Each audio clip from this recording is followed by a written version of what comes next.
Hello, Rockwell families. Today's lesson will be about blending and coloring with crayons. I'm hoping to give you some key points on how to make your amazing artwork even more amazing. Let's get started. Hello there. What we're going to work on today is blending and coloring with crayons. I'm hopeful that most of you have crayons at home. This is also something you could do with colored pencils. Markers are a little bit different because they're made with liquid in most cases. So you're not going to get the same effect. So this is good for crayons or colored pencils.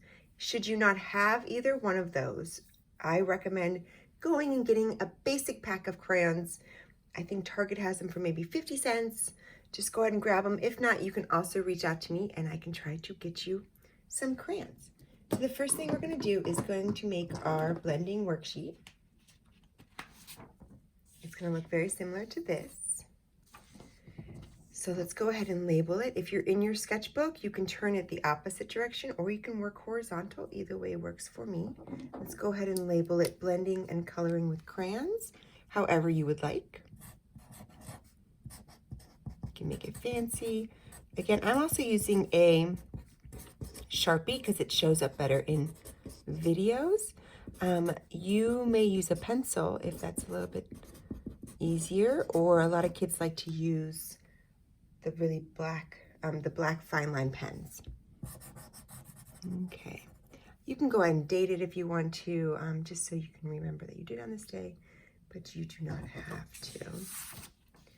Okay, so the first type of coloring we're going to do is cross hatching. So anywhere on your paper, section out an area. You can also do a grid if you would like to make it more organized.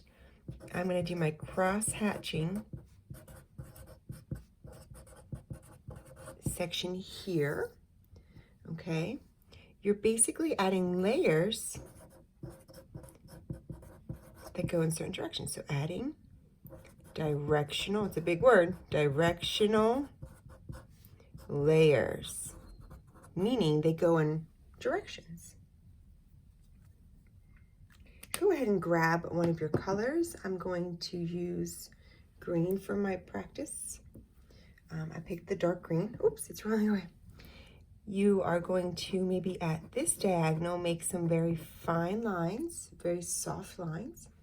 And then you're going to cross hatch, meaning make opposite direction lines. Going this way, you'll see like a little grid appearing. To make it even darker, repeat again, or you can even make them go horizontal and vertical. So here's my two diagonal ones.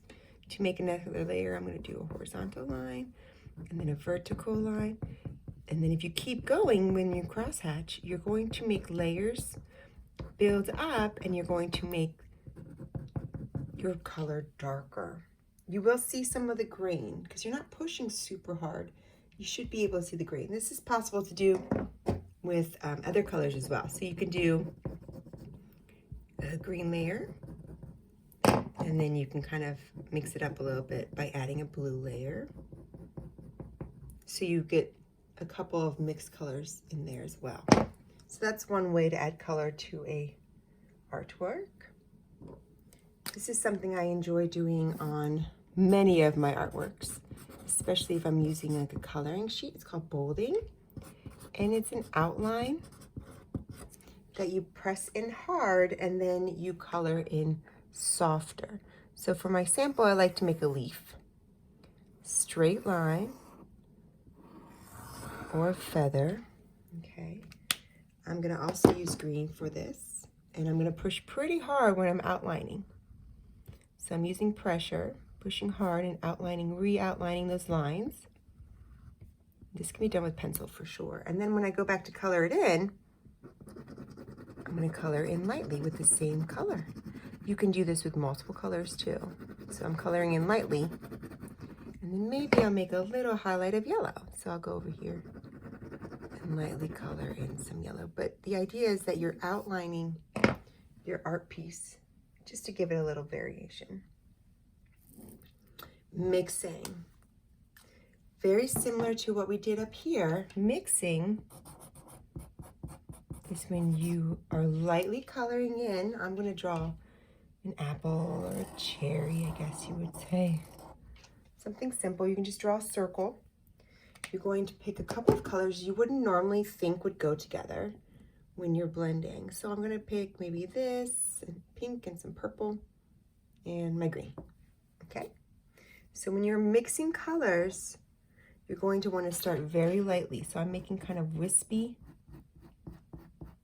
lines. It's hard to see on there, I think. In this way, since it's a round object, I'm kind of coloring in the direction of the object, which is a good practice to do. If it's something has a shape to it, you want to color in that shape. You don't want to go straight across. Unless, of course, it's a straight across object. And then I'm going to do the purple down here, maybe. Crossing a little bit into my pink. And then I'll just take my purple, take my green and add a few layers of green just right in the middle. So these are colors I might not normally pick, but they blend really well together. Try to find some that are similar in weight and darkness, because the darker color is always going to overtake it. So make sure that they are all equally light or equally dark. We'll talk more about that in class. Okay, blending. And this is more than one color. You can blend a bunch of greens together. I personally love blending, for some reason, green and yellow. Okay, I like to sometimes also add a little in-between color if that's possible, but you don't necessarily have to do that. All right, so starting from one end, we're gonna make kind of like a spectrum. I'm gonna push a little bit harder when I start, and then I'm gonna lighten up a little bit because I know I'm gonna wanna overlap with my next color. So then this color is gonna go here, and I'm gonna keep going farther than I think I would, because when I pull in the yellow, I'm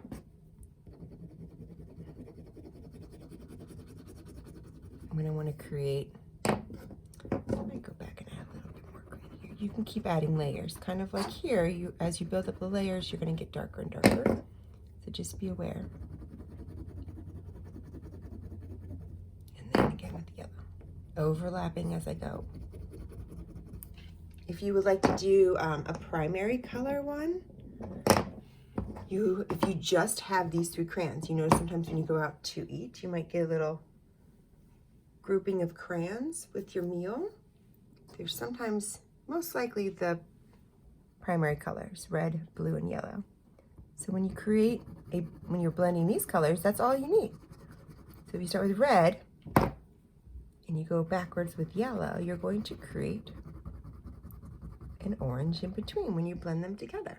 Oh, let me go a little bit farther because I'm going to have to use blue. And I'm going to get myself some green when I overlap. Okay, so you can blend colors to make other colors. And most importantly, if you just have the primary colors, you can make a ton of them. And then my very last technique is just pressure. In this situation, it's probably what you've known for a very long time. Instead of layering them, you're going to push harder to get a more dark color. So here's pressure, very light. I'm gonna push down a little bit harder, making sure I see a difference, right? And then I'm gonna push a little bit harder. And then this is basically 10 times harder, where I'm getting almost a lot of waxy residue on top. So that's another way of coloring. You can push harder and use more pressure. So I hope you found this informative, and good luck on coloring your project. I enjoyed sharing with you my techniques on blending and coloring with crayons. I can't wait to see what you create.